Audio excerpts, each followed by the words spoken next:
Hey VU, it's Matt from Western New York Food Carts and Catering with your week 4 build story. That's right. Week 4, officially the halfway point, and here's what we did this week. All right, let's take a real quick look around the trailer. All the insulation is now in. It came in 3/4 inch thick panels, but because of the double 3/4 inch thick walls, in some places it's actually 1.5 inches thick. Basically, the insulation is there not only for insulation, but also to lighten up the walls. So kind of a two-for thing there. After everything was cut and placed and squeezed in, I used Tyvek tape to seal all the joints. That's what you're seeing here. Don't pay any attention to that 2x4 up on the roof. That is there. I was just mocking up some ideas, doing some different things. It's obviously not straight, nor is it screwed down. All right, the floor was finally studded out, so that's all set and ready to go. The 2x4s laid on their side, we call them sleepers. 1.5 inch thick insulation filled in between there. Of course, it was also Tyvek taped and covered with 3/4 inch plywood. If you remember from one of my earlier videos, that 3/4 inch plywood actually goes over the part of the end wall that was kind of glued in. Again, just trying to layer everything, make it really, really sturdy. And then this is actually the last sections of wall to go in. It's over the hitch. And in just a second, there it is, over the big concession window. That's where my grill will be. That's why there's a big opening there. But yeah, so now I'm officially done building walls, which is great. Again, that big hole is for a concession window that we're going to be putting in.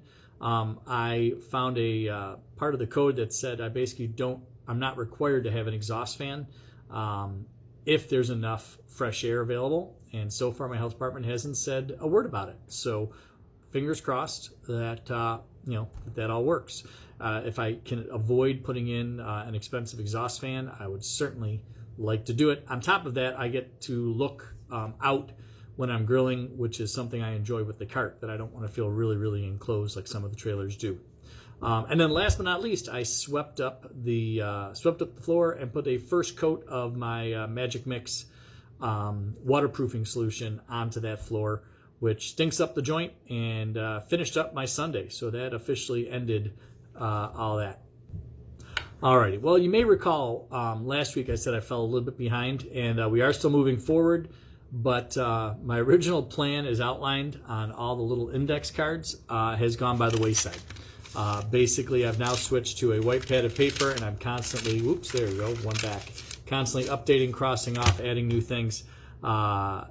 It turns out that I was making a lot of changes. There were a lot of little things that I had missed, and the index cards just didn't work. So the white pad of paper does.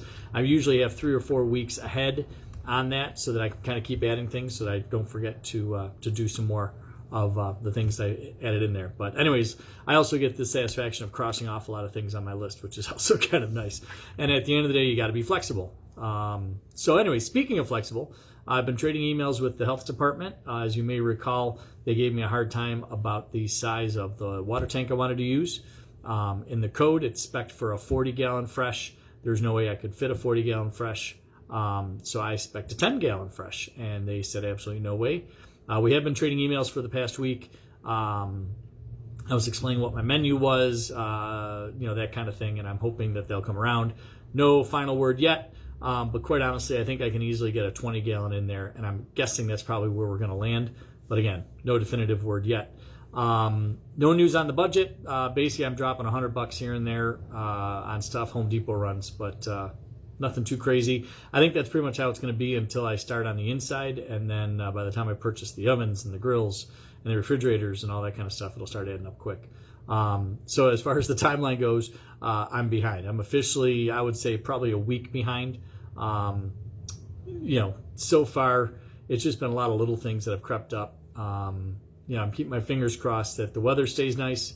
They're talking about a little bit of a cold run this week, and we've been fortunate. It's been like 40 degrees all winter long, and which is what I need for the glue to set up, because the space I'm in is unheated. So that 40 degrees is kind of important. So we're keeping our fingers crossed that it stays nice, and hopefully we can start catching up a little bit. But if not, I'm still fairly confident I can do it in 8 weeks. Also, a new feature I added last week was, what did Matt screw up? I'm happy to report that there were no major screw-ups this week. Everything went more or less according to plan. which is always positive. And then last but not least, guys, it's what is going on next. Well, I have to add all the Luan plywood to the inside. I have to do some trimming on the hitch and grill walls. I have to undercoat the trailer. I have to bolt the floor down to the trailer. Right now, everything's still kind of floating. It's glued and the butyl tape, but I need to bolt all that down. And I need to start measuring up the roof and get that going. I have to do a hard inventory of what plywood I have left because I kind of think I underordered slightly, and I'm going to need a little bit more. I did make a few additions to the plan. Again, got to be flexible. And it was kind of last minute, but when I saw everything opened up without the roof on, I thought it'd be easier to install the FRP, which is the fiberglass reinforced plastic. It's the white wall panels that go up. It's probably going to be a lot easier to install that now than when the roof is on and things are a lot tighter in there. So I'm going to push that up. I wasn't going to do that until after I got it home and started working on the inside. So that's going to get done. I also was able to get a donation of some stainless steel to go around the steam tables, and I need to figure out how to work with stainless steel and to get that done. But again, I'll do all that before the roof is on and everything's sealed up and I have lots and lots of room to move around. Also, thanks for the suggestions. I think Stever and a few others pointed out it does get kind of warm in the trailers, so I did pick up 2 exhaust fans. They're actually meant for the roof, but I'm going to be installing them on my sidewall because I don't like having holes in my roof. But anyways, I have 2 of them that'll be going in. I ordered them. Hopefully they're coming in. And so I'll take a little bit of time to get those done as well. That's it, guys. Not an overly exciting week. I'm sorry. It's amazing how I feel really, really busy. And at the end of the week, I don't have quite as much to show for it. But thanks as always for watching and commenting. I do appreciate all the feedback. Again, week 4 officially in the books, and we are halfway through. Fingers crossed that 4 more weeks to go, and we'll have this thing home and start working on the inside. Thanks a lot, everybody.